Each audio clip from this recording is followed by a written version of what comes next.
Salut les artistes, vous êtes sur TPMH, touche pas mon histoire, touche pas mon humanité. Alors en ces temps difficiles, un petit rappel, le rappel n'est profitable qu'aux croyants. C'est l'histoire qui nous est racontée par le général Salan en 1962. Le FLN avait annoncé qu'il porterait la guerre jusqu'en métropole. Il l'a fait avec l'aide des communistes. Mais ce qui dépasse l'entendement, c'est que le pouvoir lui-même est devenu son complice. L'OAS se devait de le poursuivre sur ce terrain et le battre aussi.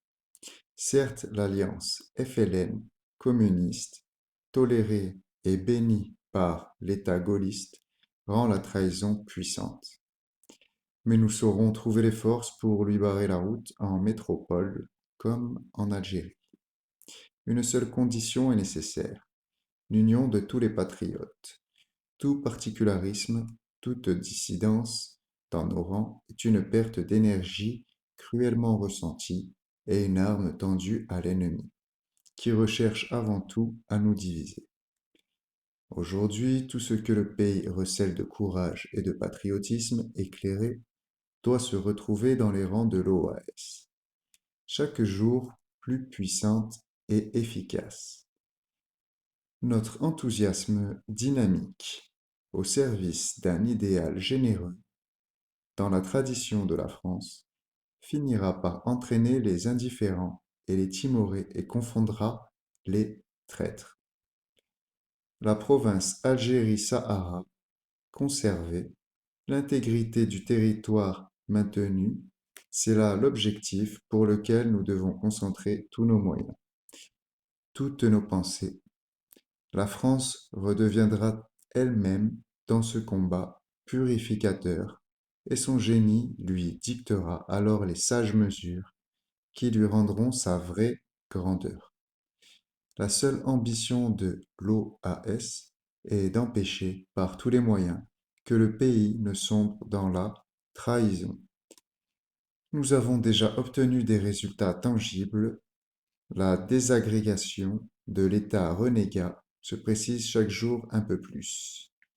Courage et confiance, 1962 sera l'année du renouveau. Vive la France. Voilà, c'était un texte de Raoul Salan. On continue. Clandestin mais libre. Voici le premier numéro de l'édition réalisée en métropole du journal de l'OAS. Ce journal est un acte de guerre. L'écrire est un acte de guerre. Le lire est un acte de guerre. Le diffuser, comme nous vous le demandons, sera un acte de guerre, et déjà une victoire contre la lâcheté et l'esprit de démission. Soldats de l'OAS, nous avons déclaré la guerre à l'actuel pouvoir, parce que nous savons que ce pouvoir conduit l'Algérie à sa perte, et par voie de conséquence, la France à la guerre civile. Parce que nous disons que le gouvernement de la Ve République livre aux forces de la subversion marxiste la partie la plus vivante et la plus essentielle de l'Europe occidentale. Parce que nous pensons que l'ex-général de Gaulle n'est que le fourrier du communisme, comme en 1945 à l'époque du déserteur ministre Thorez. Dans une guerre essentiellement psychologique, la guerre d'Algérie n'est qu'un aspect plus violent de la guerre universelle que le communisme a déclarée à l'Occident libre. Dans cette guerre psychologique, le FLN n'a pas tiré son apparente victoire de la vertu de ses armes et de ses combattants, mais des mensonges prodigués depuis des années dans la presse communiste, et enfin gouvernementale et gaulliste. L'OAS, ce qu'elle est, ce qu'elle veut. L'un des porte-parole du général Salan en métropole a bien voulu répondre aux questions suivantes que nous lui avons posées. Qu'est-ce que l'OAS? Comment pourriez-vous la définir? L'OAS est essentiellement un mouvement de résistance nationale. Des hommes ont fait serment de conserver l'Algérie à la France, de s'opposer irréductiblement à l'abandon d'une province française à une domination étrangère. Ce sont ces hommes qui ont fondé l'OAS dans le courant du mois de mai 1961. Question. L'OAS a-t-elle des buts politiques? Si oui, quels sont-ils? Réponse. Les chefs de l'OAS ne poursuivent aucune ambition politique. Ils ne songent nullement à remettre en cause les règles de la Constitution de 1958 votée par la très grande majorité des Français. Ils ne sont liés à aucun élan, à aucun mouvement, à aucun parti politique. L'OAS n'a qu'un but, que les citoyens français d'Algérie, musulmans, européens, israélites, restent français sur une terre française. Ce but est conforme à la Constitution, conforme à la loi, conforme à la volonté nationale telle qu'elle s'est exprimée au référendum de 1958 et 1961. Question. On accuse l'OAS d'être une organisation fasciste. Qu'en pensez-vous? Point d'interrogation. Réponse. Cette accusation, répandue par une presse, une radio, aux ordres du pouvoir, est monstrueuse de sottise. Les hommes qui ont fondé l'OAS ont tous combattu dans les rangs de la résistance. Entre 1940 et 1944, le général Salan a toujours eu la réputation d'un républicain intransigeant. L'OAS groupe d'autre part des représentants de toutes les tendances politiques. Les hommes de gauche y sont aussi nombreux que les hommes de droite. Enfin, je le répète, l'OAS ne met pas en cause les principes de la légalité républicaine. Elle ne veut qu'empêcher ce qui serait l'une des plus honteuses et des plus douloureuses capitulations de notre histoire. Question. Pourtant, l'OAS utilise des procédés de violence. Point d'interrogation. Réponse. L'OAS est susceptible, en effet, d'utiliser des procédés de violence. Mais elle ne fait en cela que répondre à la violence. Pour arriver à ses fins en Algérie, c'est-à-dire pour briser la volonté de millions d'hommes de rester français, le pouvoir emploie tous les moyens. N'oubliez pas que, pour les Français d'Algérie, toutes les libertés élémentaires ont été supprimées. N'oubliez pas qu'il est pour eux impossible de s'exprimer librement dans la presse. N'oubliez pas qu'ils sont à chaque instant menacés dans leurs biens et dans leur vie par les hommes du FLN contre lesquels on ne les protège plus. C'est une guerre qui leur est faite. Dans cette guerre, à la défaite, ils ont préféré la lutte. Peut-on le leur reprocher? Pendant l'occupation allemande, la résistance française n'a-t-elle pas aussi, et bien plus souvent, utilisé des procédés de violence? Question. Ces procédés sont peut-être légitimes en Algérie. Sont-ils acceptables en France? Point d'interrogation. Réponse. L'OAS n'est pas une organisation terroriste, malgré toutes les calomnies répétées par une presse asservie. Beaucoup des attentats qui lui sont attribués sont le fait soit de provocateurs policiers, soit de petits groupes incontrôlables et anarchiques qui échappent à toute discipline. L'OAS a seulement voulu, dans certains cas très précis, avertir ceux qui soutiennent la cause de l'ennemi, c'est-à-dire qui aident par leurs paroles et leurs actions le FLN, qu'elle n'ignore rien dans leur activité. N'oubliez pas que les activités de tous ceux qu'elle a ainsi avertis sont punissables par la loi dans la mesure où elles contribuent à l'abandon d'une province française à une domination étrangère. Question. Quels sont les résultats déjà obtenus par l'OAS? Réponse. En Algérie, ces résultats sont considérables. De l'aveu officiel l'OAS contrôle la totalité de la population d'origine européenne, à qui elle a redonné confiance et espoir. Elle bénéficie de l'appui actif de l'immense majorité de la communauté israélite. Enfin, les musulmans sont de plus en plus nombreux à se rallier à elle. Il n'est pas excessif d'affirmer qu'aujourd'hui, les effectifs de l'OAS sont composés de musulmans dans une proportion supérieure à 50%. En métropole, l'existence de l'OAS a montré à tous ceux qui défendaient la cause de l'Algérie française que le combat n'était pas terminé et que la victoire restait possible. Question. Que fera l'OAS en cas de conclusion d'un accord entre De Gaulle et le GPRA? Réponse. De Gaulle ne peut plus maintenant livrer l'Algérie. Grâce à l'OAS, l'Algérie ne lui appartient plus. Quant au GPRA, il se trouve dans l'impossibilité pratique de s'installer à Alger. Que signifie dans ces conditions un traité qui ne peut être mis en application? Point d'interrogation. Aucune paix véritable ne peut être désormais établie sans l'accord de l'OAS. En attendant, si, du fait de la trahison du pouvoir,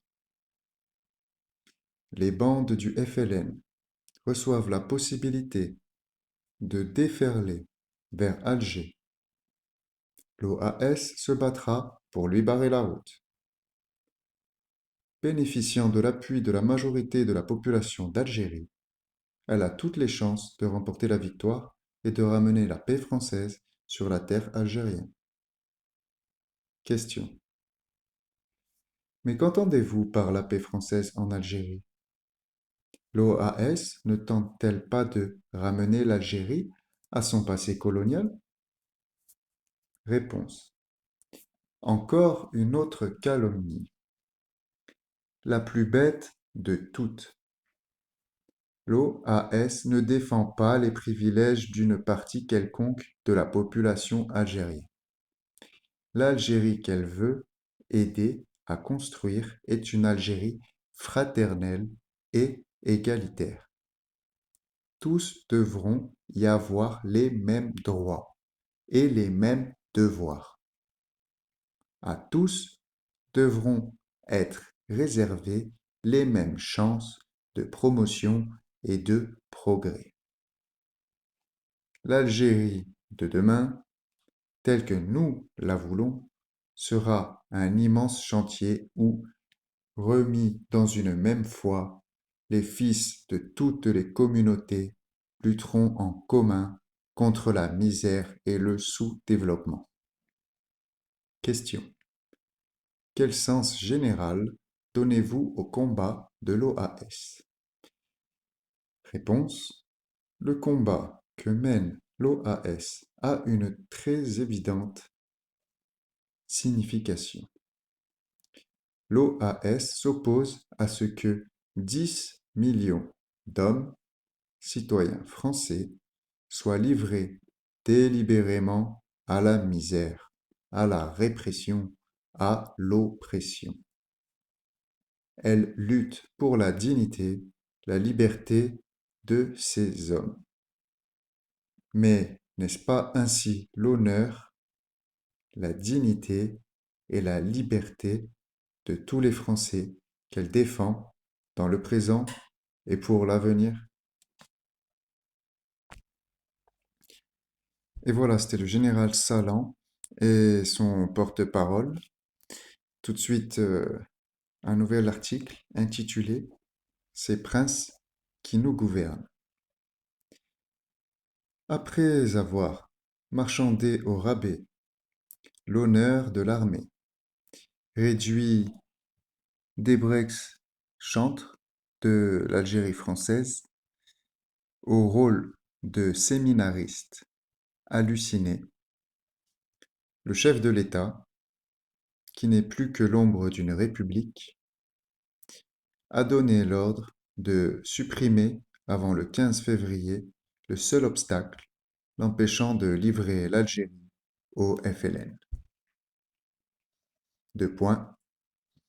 Les patriotes qui se sont dressés sous le sigle de l'OAS.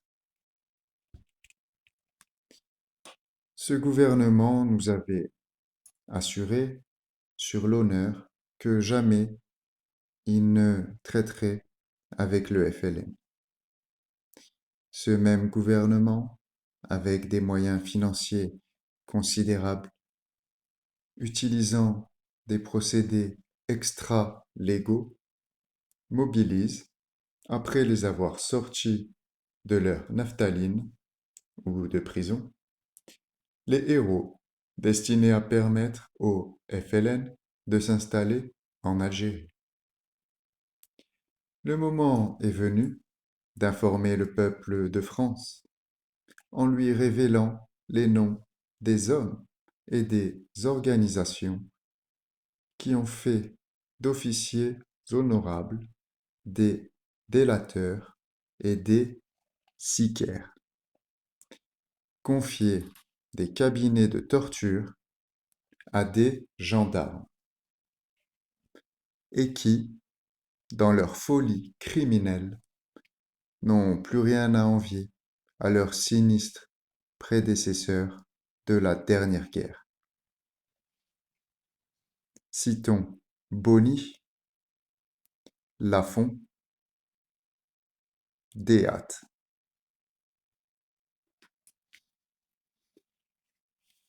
Point.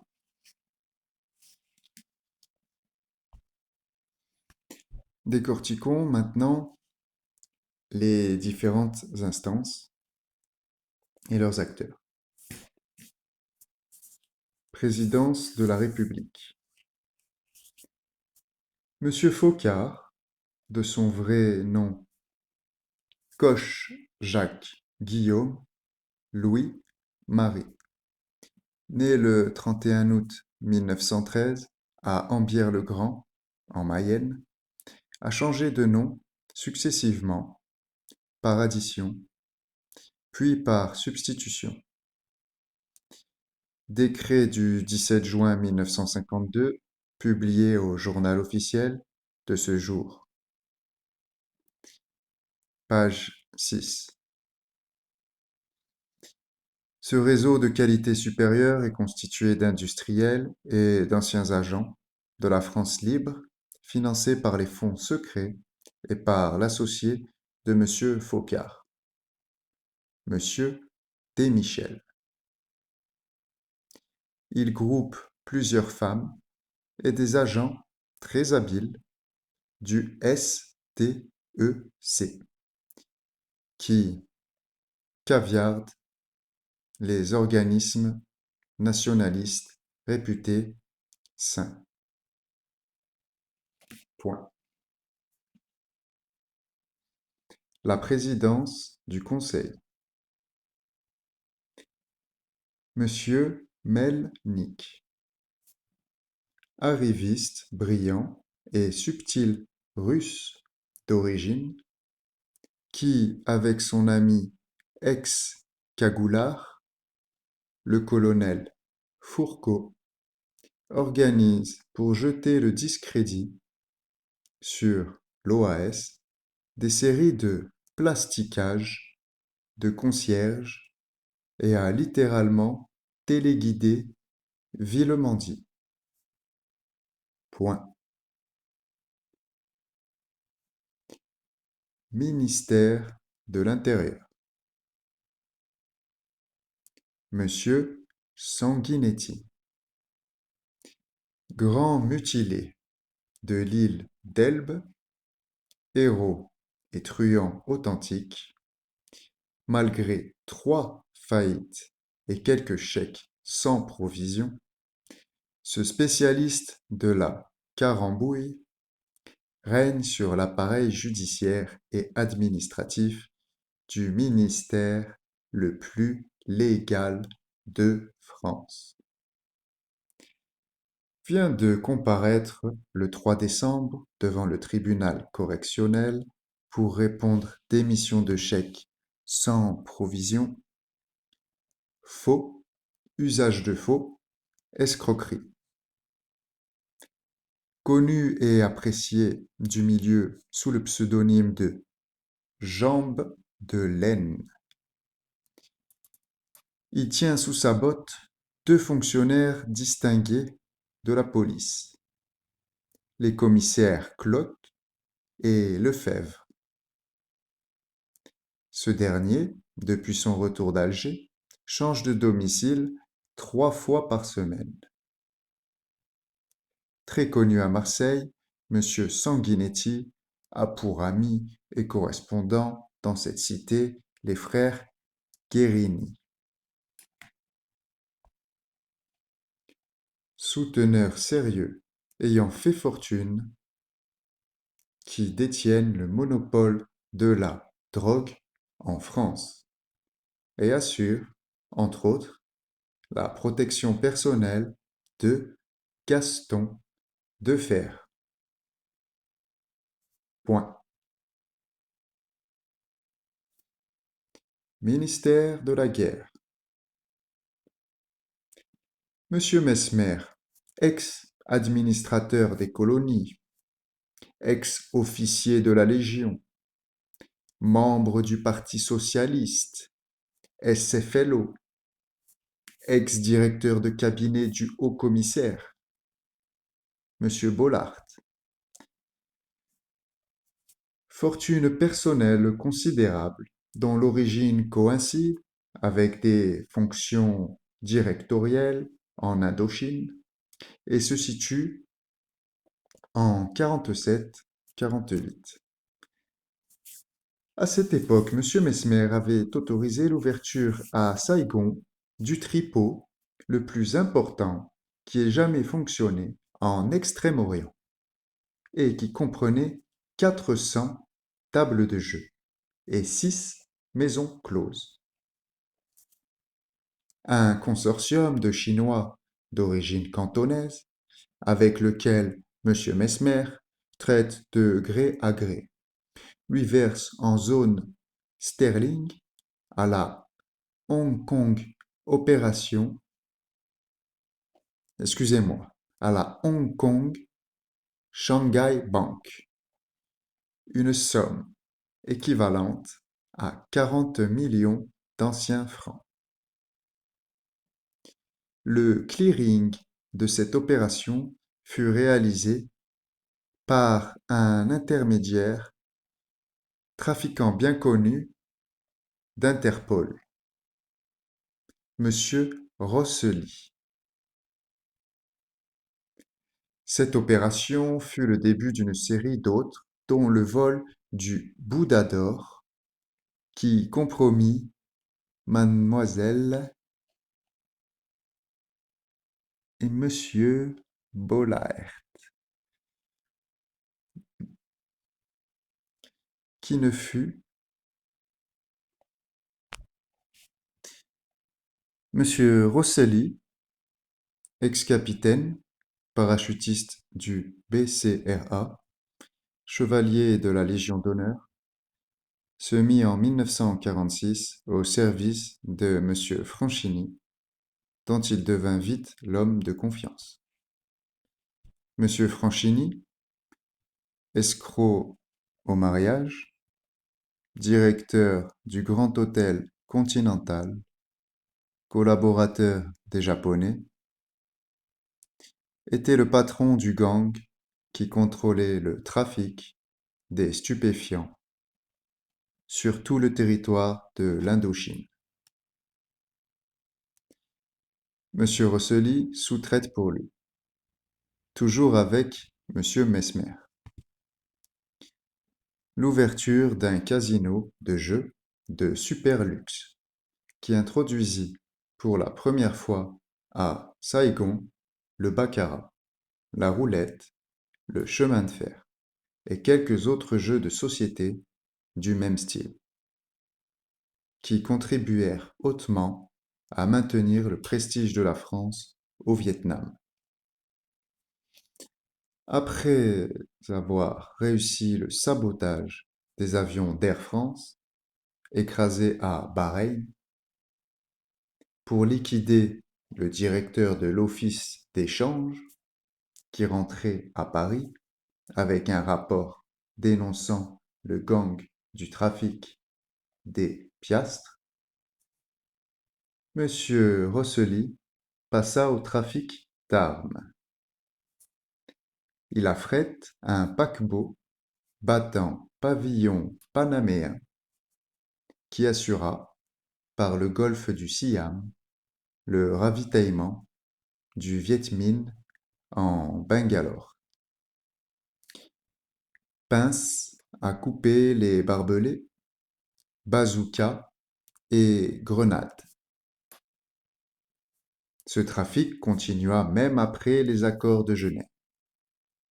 Mais M. Rosselli fut ruiné en 1957 à la suite d'une saisie d'une cargaison d'armes automatiques dans la rivière de Saïgon par la flottille d'intervention du président Diem. En 1958, on retrouve M. Rosselli très actif au sein de l'USRAF. M. Soustelle, qu'il a connu à Londres, lui offre un poste dans son cabinet. Cependant, au congrès UNR de Bordeaux, il trahit M. Soustelle et le met en minorité en soutenant M. Debré. M.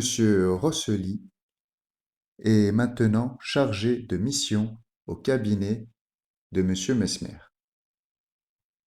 Il travaille sous les ordres de messieurs Biros et Degnaud, responsables de la récente épuration de l'armée, ainsi que des équipes de la sécurité militaire et de la gendarmerie.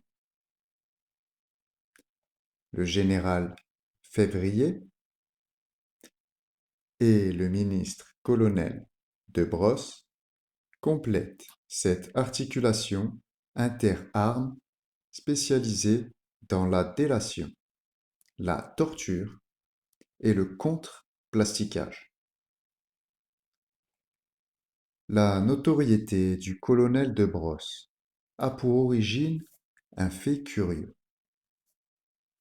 En 1946, le lieutenant de gendarmerie de Brosse assurait les fonctions de chef d'antenne de la sécurité militaire à Metz. Il reçut un jour livraison de dossiers qui lui étaient transmis par ses collègues de la zone d'occupation en Allemagne. Ces dossiers provenaient de l'Abwehr et concernaient les interrogatoires de citoyens français ayant appartenu à la résistance et capturés par l'armée du Deuxième Reich. Parmi ces dossiers figurait en bonne place un volumineux document renfermant les procès-verbaux des auditions nombreuses d'un patriote devenu célèbre depuis sous un patronyme plus gaulois, Hirsch Ellendorf, dit Grandval Gilbert. Il ressortait de l'examen de ces procès-verbaux que le beau Grandval avait sans élégance vendu les patriotes de son réseau contre sa jeune vie pleine d'appétit. En 1946, au moment où Debrosse prit connaissance de ces documents, M. Hirsch Ellendorf, Grandval, était gouverneur militaire de la Sarre.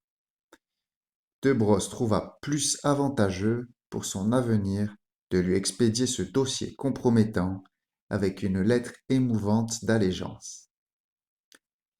Depuis, la carrière de Debrosse a connu des faveurs parallèles à celles de notre Colbert en marine commerciale.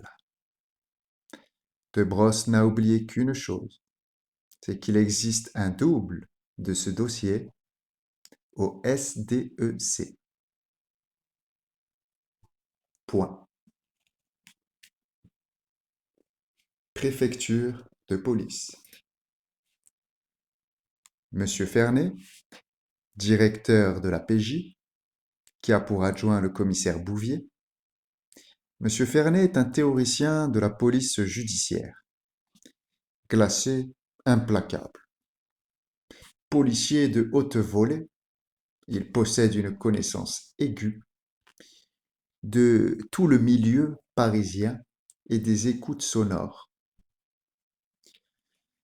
Ennemi personnel de monsieur Didès, dont il a préparé l'internement, il fait surveiller par ses enquêteurs de confiance toutes les directions de la police de la préfecture jugées bien trop tièdes. Le centre de dispatching de ce pool se trouve au numéro 5 de la rue de Solferino. Derrière ces portes blindées, des chiens policiers et des anciens de réseau, armés de mitraillettes, la grenade à portée de main, montent régulièrement une garde non apparente. L'hôtel particulier comporte une chambre forte contenant des armes ultramodernes et des explosifs. Au siège de la rue de Solferino règne une activité intense. Des agents vont et viennent au hasard de leurs déplacements et reçoivent toutes leurs instructions. Les hommes de cette organisation ont tous leur couverture commerciale. Des faux papiers d'identité en règle et voyagent dans d'excellentes conditions. Tout frais payé et sur ordre de mission. Les fonds nécessaires à cette organisation proviennent d'un racket parallèle organisé par tous les princes du régime auprès des trusts du patronat français. Je cite la banque Rothschild, le groupe Péguin, le groupe Les Verts, succursale de l'intelligence service en métropole. Mais encore, Petro France, Stern, et la liste est longue. Les chargés de mission sont tous volontaires. Les agents de liaison France-Algérie reçoivent une indemnité de 200 000 anciens francs par mois en plus de leur salaire normal. Les trois chefs de réseau de contreplastiqueurs opérant en Algérie reçoivent chacun 1 200 000 anciens francs par mois. Les tueurs sont payés à la tête. 50 millions sont affectés à la capture, morts ou vifs, des chefs de l'OAS métropolitaine. Le général Salan fait l'objet d'un crédit spécial de 200 millions d'anciens francs. Le commandant Poste ainsi que Fondacci sont morts en espérant toucher la prime de capture de Jean-Jacques Suzine. 40 millions d'anciens francs. Le pilote d'Air France, Doriano, exécuté à Alger, touchait une prime de 300 000 anciens francs par mois pour informer le directeur général Ross, ancien chef d'antenne du BCRA. C'est aux 5 rues de Solferino qu'ont pris naissance les tout récents et déjà fameux CDR et OCC, qui inonde la capitale de tracts imprimés par le vigilant et ambitieux Jacques Danner, directeur du Télégramme de Paris. 50 kilos de plastique et 200 crayons retard en parfait état ont été distribués par la rue de Solferino aux équipes parisiennes recrutées par Danner, Le Tac et les frères Silvio. Ces équipes sont responsables des 12 derniers plastiquages qui cherchent à faire croire que l'OAS s'attaque avec incohérence aux femmes, aux concierges, au faux Claude Bourdet et naturellement à Brigitte Bardot. Point. On continue maintenant avec quelques informations qui sont citées morts au champ d'honneur. Le capitaine Philippe Le Pivin a été tué rue Grégory à Alger par la gendarmerie gaulliste. Le capitaine Le Pivin avait 27 ans. Fils de l'amiral Le Pivin, il était chevalier de la Légion d'honneur.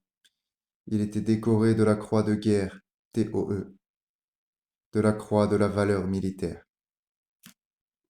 Le capitaine Le Pivin avait rejoint les rangs de l'OAS parce qu'il voulait tenir son serment de garder l'Algérie française. Le même serment fait en 1958 par toute l'armée française. La mort glorieuse du capitaine Le Pivin a été ainsi rapportée en quelques lignes dans la presse gaulliste. Ouvrez les guillemets. L'activiste abattu alors qu'il tentait de forcer un barrage de gendarmerie est un officier déserteur. Fermez les guillemets. Ouvrez les guillemets. Appel de la France. Fermez les guillemets. Salue la mémoire de cet officier patriote qui a trouvé la mort en refusant la trahison.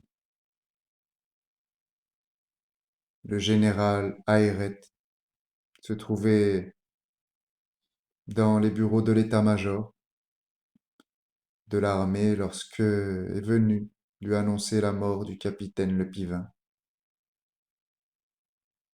Il a littéralement sauté de joie. La scène a rappelé aux témoins l'image fameuse d'Hitler dansant.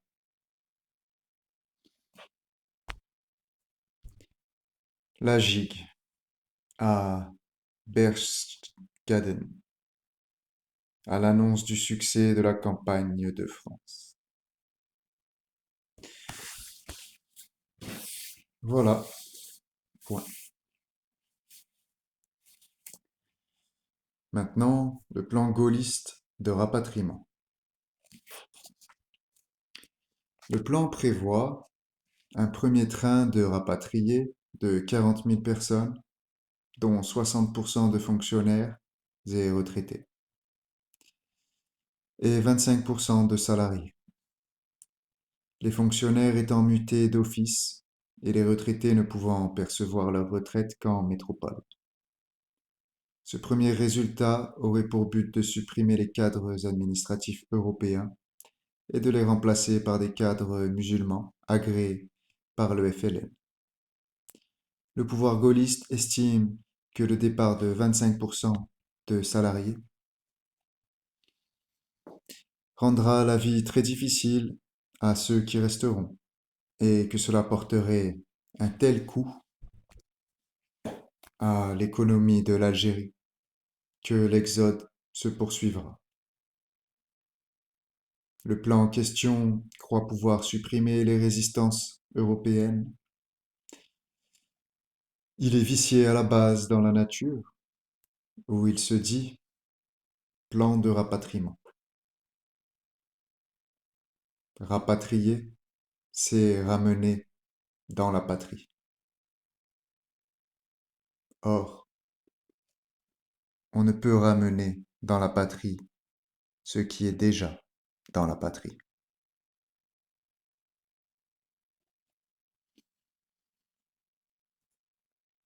Les directives d'Ayret au commandant de tous les secteurs d'Algérie au moment de l'annonce du cessez-le-feu. Deux points. Organiser des fêtes, méchouis, défilés militaires, etc. À y convier la population. Pavoiser partout. Le texte ne précise pas si l'armée française doit pavoiser aux couleurs du FLN ou aux couleurs tricolores. Point. Information sur la prise de commandement du colonel Château-Jobert. Le colonel Château-Jobert prend le commandement à compter de ce jour. Cet officier supérieur qui vient de rallier volontairement les rangs de l'OAS reste dans la tradition de noblesse et de courage qui a marqué toutes les étapes de sa brillante carrière. Château-Jobert, qui est à l'origine des troupes aéroportées de la France libre, est une des personnalités les plus marquantes de notre armée.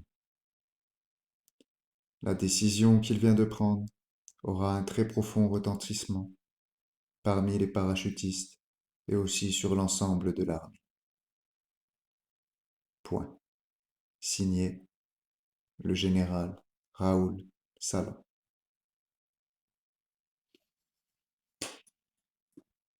Information, De Gaulle ouvre les barrages.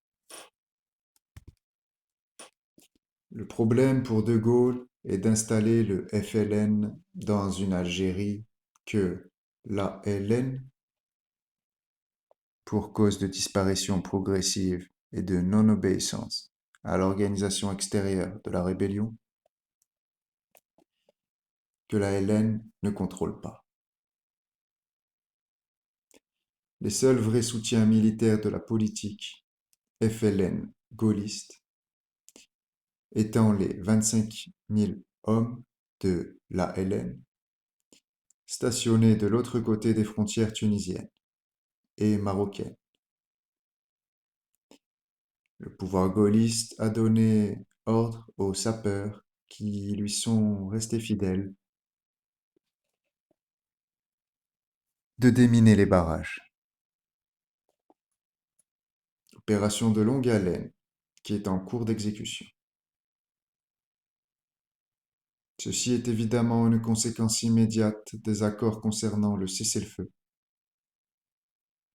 La belle armée toute neuve du GPRA, qui n'a jamais servi et qui n'a jamais été installée et armée que dans l'éventualité où un pouvoir français félon lui ouvrirait les frontières,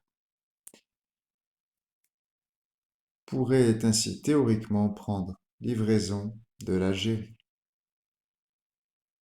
Toutefois, il est à supposer que général Maltrier, commandant la zone Est, le Constantinois,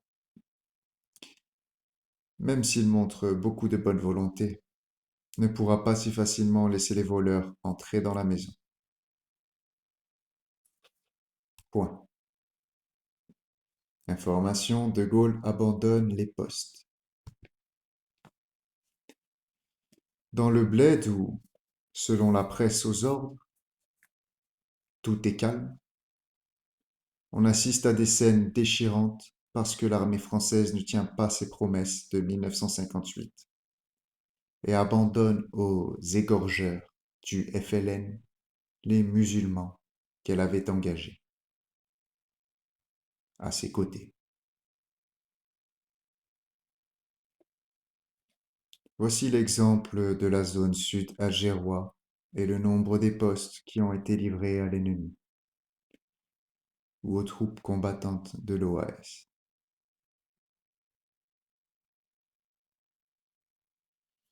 50 dans le secteur d'Aumale, 20 dans le secteur de Bogari, 10 dans le secteur de Médéa, 20 dans le secteur de Djelfa. À Djelfa, le deuxième étranger de cavalerie avait ses quartiers depuis des années. Il a reçu l'ordre de dégager. Les 3000 musulmans de Djelfa et du bled environnant ont alors signé une pétition pour demander que le deuxième REC ne les abandonne pas. La pétition fut envoyée au général et au préfet. Le général et le préfet n'ont pas répondu. Le deuxième REC est parti.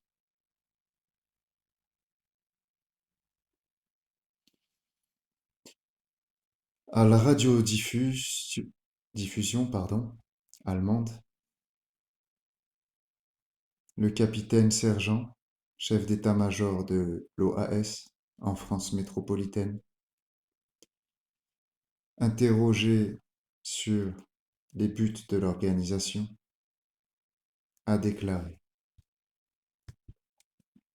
ouvrez les guillemets, le fascisme est un système politique que Mussolini a mis en application en 1922 en Italie. Il est caractérisé par un certain nombre de faits. Parti unique, prédominance de l'exécutif par le gouvernement personnel, abolition des libertés individuelles. De Gaulle a installé en France un système fasciste, puisque tout le pouvoir est concentré dans les mains d'un seul homme, et puisque prédomine l'exécutif depuis que le Parlement n'est plus en mesure de jouer sérieusement un rôle dans la vie politique de la France. Le parti de Gaulle, l'UNR, a organisé depuis longtemps des sections d'assaut, dirigées par certains députés, passés depuis longtemps à l'action directe et responsables du meurtre de Français coupables seulement d'aimer leur pays. Enfin, vous n'ignorez pas que des camps de concentration ont été institués en France, où l'on interne, sans aucune espèce de jugement, ceux qui osent dire qu'ils ne sont pas d'accord avec la politique de Gaulle. Ceci dit, si De Gaulle n'avait pas pris la décision d'abandonner un morceau du territoire national, l'OAS n'existerait pas. De Gaulle veut livrer l'Algérie et le Sahara à Benkeda. C'est là la base même du conflit qui oppose le général de Gaulle au général Salan. De plus, en ne croyant pas à la guerre subversive, De Gaulle méconnaît l'arme la plus efficace de l'adversaire. Il commet la même erreur que celle qu'il reprochait aux généraux français avant 1939. Eux ne reconnaissaient l'importance prédominante de l'armée blindée. Lui ne reconnaissait pas la force de l'arme psychologique. L'armée française a reconnu l'efficacité de cette arme nouvelle. De Gaulle est en retard et il se trompe.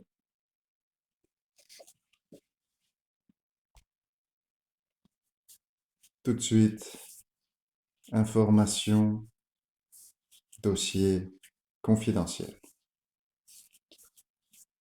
Rapport sur l'activité de l'OAS dans le département de Constantine et la lutte contre cette organisation subversive. La force de l'OAS tient surtout aux complicités certaines et nombreuses dont elle dispose, non seulement dans la population européenne et musulmane, mais aussi dans les administrations et dans les services de police. Des complicités existent aussi dans l'armée.